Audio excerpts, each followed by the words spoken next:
बिस्मिल्लाहिर्रहमानिर्रहीम अस्सलाम वालेकुम दोस्तों, उम्मीद करदा तुसीं सारे ठीक ठाक होवोगे। तो अल्लाह पाक तुहाडे अपना खास फजल और रहम फरमाए। पाकिस्तान वाले और बाहर वाले मिठे खुश आमदीद। मैं तुहाडा अपना दोस्त शान वास्ते तुसीं देखदे पे हो मेरा YouTube channel SN vlog, Facebook page SN vlog और TikTok channel SN vlog. Khan motor Khanewal Niazi Chowk 0305 75 52 009 इस नंबर से तुसीं कॉल और व्हाट्सअप कर सकते हो। दोस्तों गड्डी तुहाडे वास्ते लैके आ गया, बड़ी प्यारी और अच्छी गड्डी है।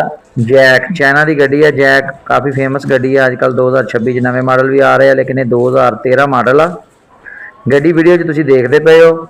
गड्डी बड़ी प्यारी और अच्छी साफ सुथरी है। 2013 मॉडल आ। कागजात मुकम्मल गड्डी के क्लीयर आ। इंजन गेयर हर चीज़ गड्डी की स्टैंडर्ड आ।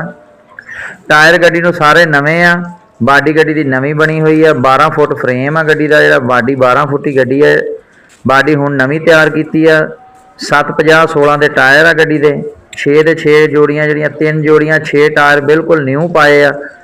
बैटरियां गड्डी दियां नवीआं वा और मकैनिकल गड्डी दे विच कोई 1 रुपए का भी काम को नहीं गा। किसी किस्म का कोई मसला मसाइल नहीं। कागजात बायो हर चीज़ फाइल मुकम्मल तुहानूं क्लीयर मिलेगी गड्डी की।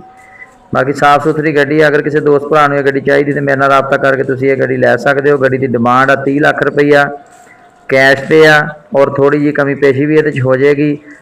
तो जिस किसी दोस्त भरा ने गड्डी लैनी राबता कर सकता है।